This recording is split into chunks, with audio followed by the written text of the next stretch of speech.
Well, right now we're in the grow room, and today I want to talk to you about ginger. And ginger is a tropical plant, and it takes a long time to get to harvest, 6 to 7 months. And in the zone where I live, 6B, I don't have enough summertime and springtime for me to get a harvest out of ginger if I just grow it outside.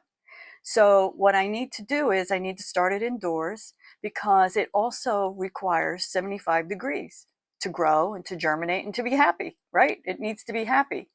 It likes a lot of moisture. It likes not like sop and wet, but it likes doesn't like to get dried out, and it also likes well fertilized soil as well. So this is what we're going to do today. And I want to show you that what I did is I went to the grocery store, right? And I bought a really fat ginger, right? A big, good size one. And then I cut it up into parts.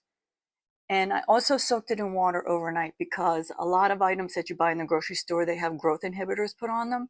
And so therefore it would inhibit the growth. So by soaking this for about 24 hours, it gets that inhibitor off. And then the other thing it seems to do is it kind of wakes it up a little bit. So if you can see this nodule right here, it's like turning white. It's starting to, it's getting ready. It wants to start growing. And so that's what I have on all of these. So whenever you cut it up, make sure you have a node, at least one node, like here, you could see here, and you want to make sure that node is starting to um, look happy. So it's really simple to plant. You can see I have a long oblong um, containing here because it kind of grows up and it kind of grows a little bit sideways too. And so you will take one of your nodes. I'm going to start this in the middle just so I can kind of measure out. And I'm going to plant them about 1 inch deep. And then I'm going to plant them about 3 to 4 inches apart. So for this particular container, I'm going to have 3 because I want to make sure there's enough room for all the rhizomes that are going to grow underneath the soil. It's kind of like potatoes, right? You have to have a little eye, and then it grows underground. And then once the plant dies back, then you know it's ready for harvest.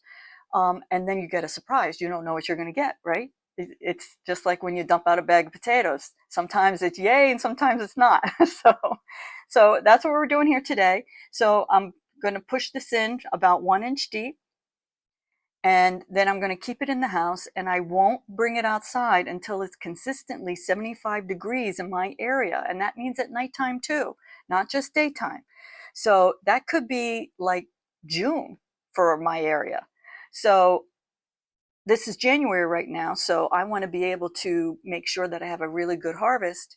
And I could probably wait a couple more months, but I I like to plant things, I like to grow things, and I know you do too. And I find it very exciting, and I like starting things in the house. And that way you can kind of care for it. And like I said, even though it's winter, there's still a lot to do to get ready for the spring garden. And so we've been really busy working on that too. So this is how we grow together. And until next time, thanks a lot. We'll see you.